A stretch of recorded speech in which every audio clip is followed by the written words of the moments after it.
Aí a gente se pergunta assim, e principalmente nesse mês, o outubro prateado, doença reumática é mais comum na terceira idade? Ela é uma das maiores causas, para vocês que ainda não sabem, de afastamento do trabalho.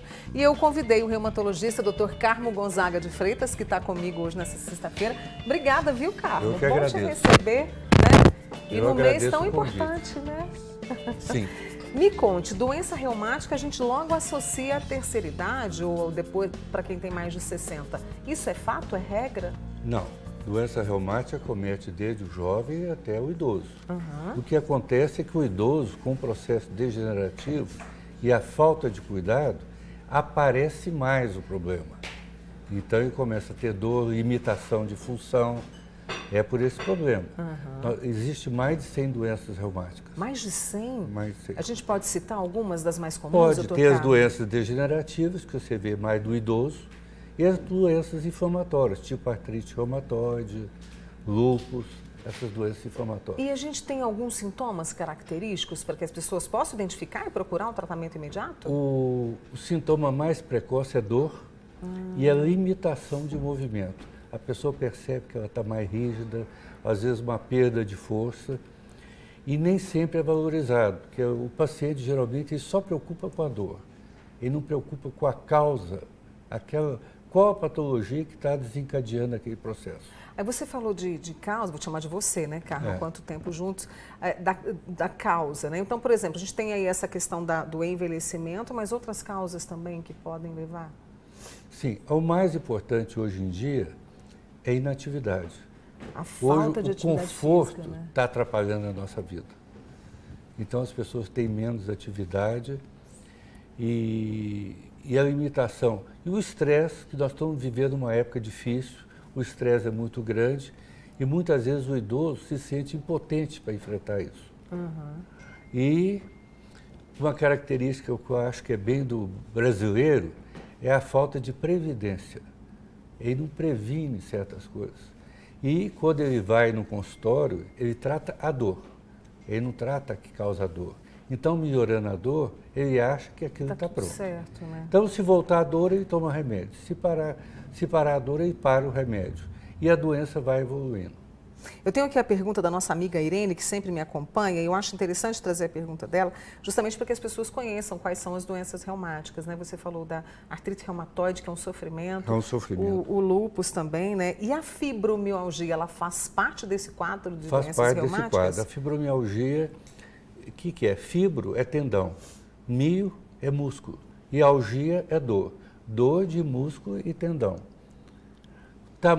Entra muito no aspecto de atividade física e atenção emocional. Qualquer doença, existe uma predisposição a esse problema. Então, na época atual, a pessoa fica contraída e, sobretudo, o sono ruim. É importante o sono bom, o sono reparador, que restaura as forças da pessoa. Você falou muito dessa questão da construção de uma qualidade de vida, né, Carmo, para a gente evitar as dores. E não tem muito segredo e não tem muito milagre, mas exige muito esforço nosso. Exige. Eu gosto de dizer muito para paciente, você tem que preparar para a velhice. Não é que envelhecer é o fim do mundo, mas você tem que preparar. Então, vai aposentar, mas arranja uma ocupação. A pessoa não pode parar. E tem outra característica que interfere na vida do idoso, o cuidado.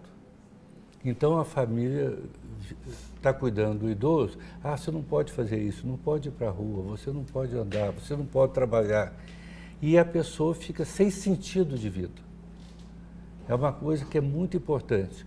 E o idoso, por seu lado, ele não quer ser um peso para a família. Então, aquela vida monótona agrava qualquer doença. Então, as pessoas têm que entender que o tratamento é para melhorar a qualidade de vida. A pessoa tem que viver a vida, não é morrer em vida. Essa reflexão sua é importante. Entendeu? Né? Então, existe essa dificuldade de compreensão pelo paciente, pela família, a respeito disso. Então, excesso de cuidado, e aí começa a preocupar com exame, com medicamento, hoje eu não posso levar minha mãe. Então, essas queixas limitam o idoso. E o idoso precisa dessa liberdade. Ele tem que ter, o tratamento é para dar para ele uma independência.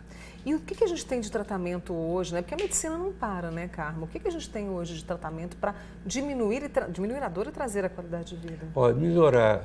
Se a pessoa for uma pessoa que tem transtorno emocional, tem que tratar o transtorno emocional. A dor, vai tratar a dor com anti-inflamatório, analgésico, ou mesmo um antidepressivo tirador. E, importante, atividade física. Que existe uma resistência do idoso de ter atividade física. Então, eu chamo muita atenção. O idoso não pode perder as pernas, a força das pernas. E a carga é muito importante. Por exemplo, uma pessoa andando descalça, sem ter problema nenhum, a carga no tornozelo é ao redor de 10 vezes o peso dele, por centímetro quadrado, em cada tornozelo. No joelho, multiplica por 7. Então, a pessoa tem que ter, não é osso, tem que ter músculo. É força. E não precisa ser, o indivíduo não precisa carregar um peso, ele tem que carregar o próprio corpo. Então o trabalho é delicado. Então essa fisioterapia, infelizmente, é cara, que é muito individual, tem que ter uma constância e as pessoas têm uma certa resistência para isso. A musculação é fundamental na construção desses músculos ou alguma outra atividade, Carmo? Essa calistenia, quer dizer, a pessoa vai fazer um exercício, por exemplo, que eu dou para o paciente, vai para o braço, pega um pau de vassoura e vai fazer isso aqui. Mas não é isso, é devagar. Controlando o movimento. Controlando o movimento. O que eu estou fazendo? Eu estou trabalhando a cabeça do paciente. Ele está controlando o movimento. Então, naquele uso, ele vai fortalecer o músculo. Não precisa ser 2, 3, 4, 5, 10 quilos. É usar o corpo. E com coisas que a gente tem em casa, Exatamente. Né? E nem sempre as pessoas, ou os filhos, ou a família, têm disponibilidade para dar esse apoio. E a pessoa vai diminuir, a vida dele vai afunilando. Ele perde o sentido da vida. E aí pronto, aí nós estamos fritos. Aí a gente cai na cama. Então, o problema real da doença reumática, principalmente no idoso, não é a dor. Eu tenho que dar para o paciente uma motivação de viver. Não é só tirar a dor. É a motivação de viver, né? Eu tenho uma amiga minha aqui, a Sirlene, ela está lá no bairro Morumbi acompanhando e ela diz que sofre com reumatismo, né? Que está esperando uma consulta. Eu espero que saia logo a sua consulta aí, viu, Sirlene? E enquanto isso, ela pode ir trabalhando, né, o que ela sente, até que essa consulta saia, ela pode fazer o que, principalmente, Carmo, na sua avaliação? Depende da patologia que ela tem. E a gente, quando fala reumatismo, envolve... Envolve várias doenças. Então, quando a pessoa diz eu tenho reumatismo, eu imagino que ela está queixando de algum tipo de dor. Mas não tem aí o diagnóstico. Entendi. E outra coisa, as pessoas só tratam quando a dor está forte.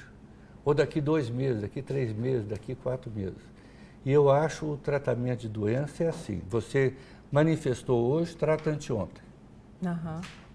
Quanto mais precoce é o tratamento, melhor a reação, menos custo e melhor reação do corpo. As pessoas não podem deixar a situação se agravar. Deixa eu trazer só uma última pergunta aqui da nossa querida Marlene, que também está acompanhando. Ela gosta muito de caminhar, ajuda na redução da dor na coluna e de outras situações? Sim, porque quando a pessoa faz caminhada, ela está cuidando dela. O significado é isso. Ela está usando o corpo. Ela está melhorando a capacidade de vida, mas ela não pode esquecer que ela não vai ser atleta. Então, é usar o corpo. Uma caminhada, sei lá, 15, 20 minutos por dia, no ritmo dela, não precisa de correr 5 km a 300 km por hora. Quer dizer, é usar o corpo. O básico é usar o corpo. Tem um desgaste no joelho, no quadril, Pilates resolve, doutor Carmo? Não só. Aí tem que saber qual a causa, qual a alteração. O Pilates sempre é um acréscimo. Mas a pessoa que tem problema do joelho ou problema articular, eu insisto muito em paciente, evita chinelo. Nós fomos feitos, nossos pés têm um movimento adequado fisiológico. O chinelo não dá esse movimento normal do pé. Então, interfere na circulação, interfere na musculatura do joelho, do quadril, da coluna. Então, arrastar chinelo não é bom. Eu prefiro que a pessoa ande descalço dentro de casa. E o sapato tem que ser firme. Ele tem que permitir o movimento anatômico do pé. Excelente conversa, até tem uma amiga nossa que falou, eu preciso passar essa entrevista para minha irmã, você pode passar, pode compartilhar.